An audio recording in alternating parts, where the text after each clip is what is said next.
Ronald, let's start with injury news. Have you got a bit of an update on Charlie Austin and Shane Long? Yes, Charlie is out. Of course, that was our what we expect, because really at that time it was about a hamstring. It's grade 1. That means that Charlie will be out 3-4 weeks. And okay, that's bad news, but we have to take it.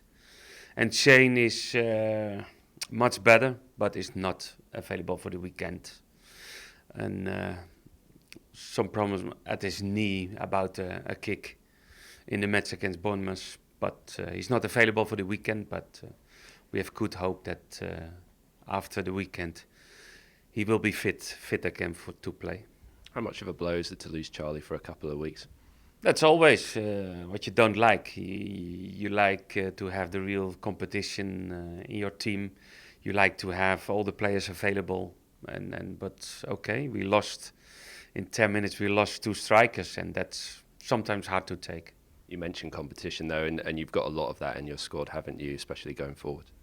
Yes, we have still competition, but it's now a little bit more the problem because we don't have really a striker now as a backup.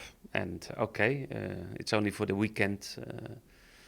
Shane will come back after the weekend, and then it's more easy. But okay, you have to take it how the situation is at the moment. Is this a sort of opportunity maybe for some of the guys who haven't been playing, who've had to be on the bench to have an opportunity and a chance to sort of put their mark down, if you like? Yeah, always chances as a player that you get, opportunities to play if you don't start a few weeks about different reasons. You can get the chance and you have to show it. And of course, you don't do it with 11 players. You need all the players, and it's time to show. Of course, after the last defeat against Bournemouth, I think we need to give a good reaction on this Saturday. Yeah, what has the focus been since the game against Bournemouth? No, everybody was disappointed about the way how we lost the game. But sometimes in life you have to give the credits also to the opponent. They were better, they were more aggressive, they won more challenges on the pitch, and that happened in football. It's hard to take, hard to understand sometimes, but okay, that's football, and put it back, put it away, and prepare yourself for the weekend. With 3 games in a week and 2 tough ones already behind you, do you have to be sort of careful with the players in training to make sure that they're okay for the weekend? Yes, of course. If you play 3 matches in 1 week, you don't train a lot. It's recovering after the match and preparing for the next one, and it's not about training.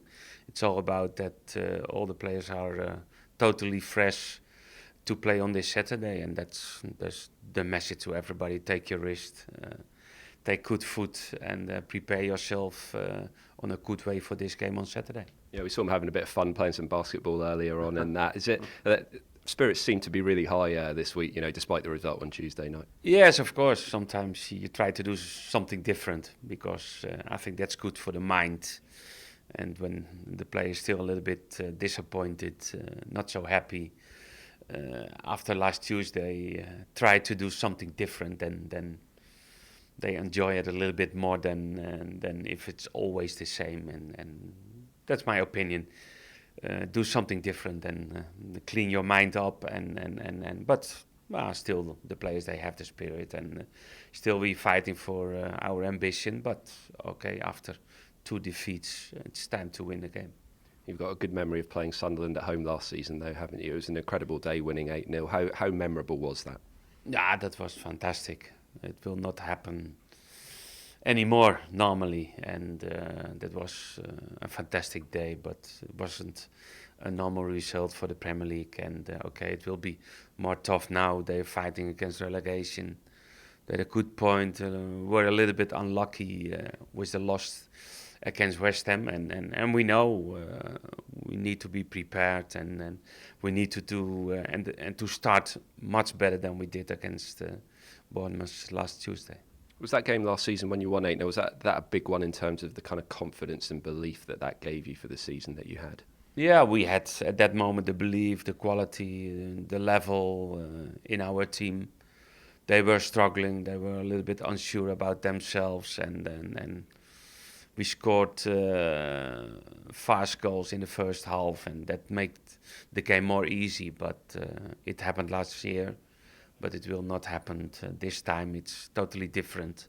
What I mentioned before, they're fighting against relegation, and they fight for life, and that's a different game. I know they've brought in quite a few new players since then, but do you think that they'll be quite determined as a team after what happened last season when they come here this weekend? Yeah, they make some changes in the team, some new players in the transfer window of January. That makes the team a little bit more stronger. What I mentioned before, they're a little bit unlucky against West Ham away. They deserved a better result, and they're still dangerous. The foe in front, it's always dangerous. It's a good player, it's a fast player, and they play counter-attack, and that's always by attacking. You need a good defensive organization, and that is what we have to prepare for this Saturday. You're still obviously right there in the fight for the European places, so just how important is this game on the back of 2 defeats? No, it's very important. We mentioned that 2 weeks ago. It's now 5 to play till the next international break. And okay, we lost the first 2, and it's time to win the game, because we like to fight till the end about European football, and that starts this Saturday by 3 points. Yeah, and when you reflect on the last sort of 8 games as a whole, although the disappointment of the last 2, you have put yourself in a good position to have a chance for the rest of the season, haven't you? Yes, of course, because that's also about the confidence in the team, and we know a lot about good runs, we know a lot about bad runs in results, and what I said, it's time to change now after the 2 defeats. We have to take it, and we have to learn from it, and to do it better. And just finally, we haven't asked you about Jay Rodriguez and Florent Gardos for a week or two. What's the latest on them? How close are they? No, Jay is more close and did not the session this morning. He was a little bit tired, and normally he will do the session tomorrow, and then we will decide if he can be part of the under-21 game against Leicester next Monday. Florin is different injury. More time out, he needs more time to do training sessions. And just in terms of this weekend's game, any other injuries than the ones you spoke about at the start? No other updates about injuries, no.